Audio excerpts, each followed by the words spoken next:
পড়ালেখা নিয়ে অনেকটা ব্যস্ত ছিলাম বলতে গেলে। তখন আমার ফ্যামিলি আসলে সাপোর্ট ছিল, ফ্যামিলি সামলাতো অনেক জিনিস, অনেক কিছু হয়তো আমি বুঝতাম না বা অনেক কিছুতে হেল্পের দরকার পড়তো, তখন অ্যাকচুয়ালি ফ্যামিলি সাপোর্টটাই মেইন ছিল।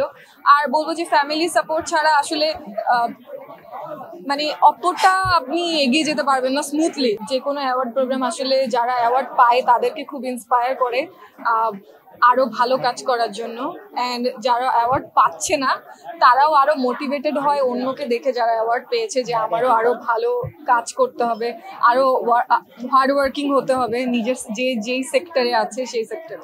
আমার মনে হচ্ছে মানে এই অ্যাপ্রিসিয়েশনটা আসলে সব সেক্টরে দরকার।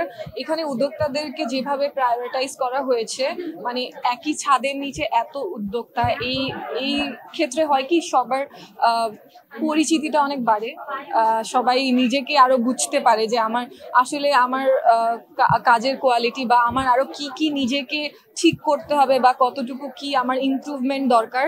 সো এটা আসলে খুব ইমপ্রুভ হয়। বর্তমানে এখন আমি যাই করি সেটা হচ্ছে আমার নাটক নিয়ে ব্যস্ত, আর টিভিসি ফটোশুটস এগুলো নিয়ে ব্যস্ত।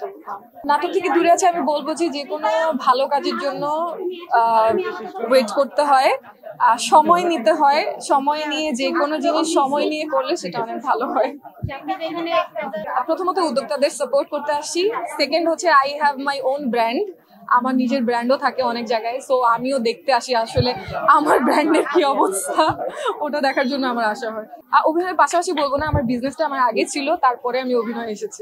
ফ্যামিলি সাপোর্টটা আসলে সবার যখন স্টার্টিং, আমি আসলে আমার ব্র্যান্ড স্টার্ট করি আমি যখন ক্লাস 9-এ পড়ি, তো তখন আসলে পড়ালেখা নিয়ে অনেকটা ব্যস্ত ছিলাম বলতে গেলে। তখন আমার ফ্যামিলি আসলে সাপোর্ট ছিল, ফ্যামিলি সামলাতো অনেক জিনিস, অনেক কিছু হয়তো আমি বুঝতাম না বা অনেক কিছুতে হেল্পের দরকার পড়তো, তখন অ্যাকচুয়ালি ফ্যামিলি সাপোর্টটাই মেইন ছিল। আর বলবো যে ফ্যামিলি সাপোর্ট ছাড়া আসলে মানে অতটা আপনি এগিয়ে যেতে পারবেন না স্মুথলি। আমার মনে হচ্ছে যে আমি ফ্যামিলি সাপোর্টেই এসেছি। বিগিনারদের জন্য উপদেশ হচ্ছে, অনেকে আসলে ফ্রাস্ট্রেটেড হয়ে যায় যে আমার কাজটা আসলে মানুষের কাছ পর্যন্ত যাচ্ছে না। তো আমি বলবো যে যেই সেক্টরেই কাজ করছে, সেটা হতে পারে ক্রিয়েটিভ সেক্টর, অর কেউ নিজের ডিজাইনার বা কেউ যে সেক্টরে আছে, কেউ আর্টিস্ট, সবাইকে বলবো যে যেটা যার করতে পছন্দ করে, যার যেটা প্যাশন, সেটাতে মানে যতটুকু মনোযোগ আছে তার চেয়ে আরো বেশি মনোযোগ দেওয়ার জন্য অবশ্যই সাকসেসফুল হবে। না, আমি আমার আসলে নাটকের ক্যারিয়ার শুরু করার আগেই আমি সিনেমার প্রপোজাল পেতাম, আসলে নাটকের থেকে সিনেমার প্রপোজালটাই বেশি পেতাম।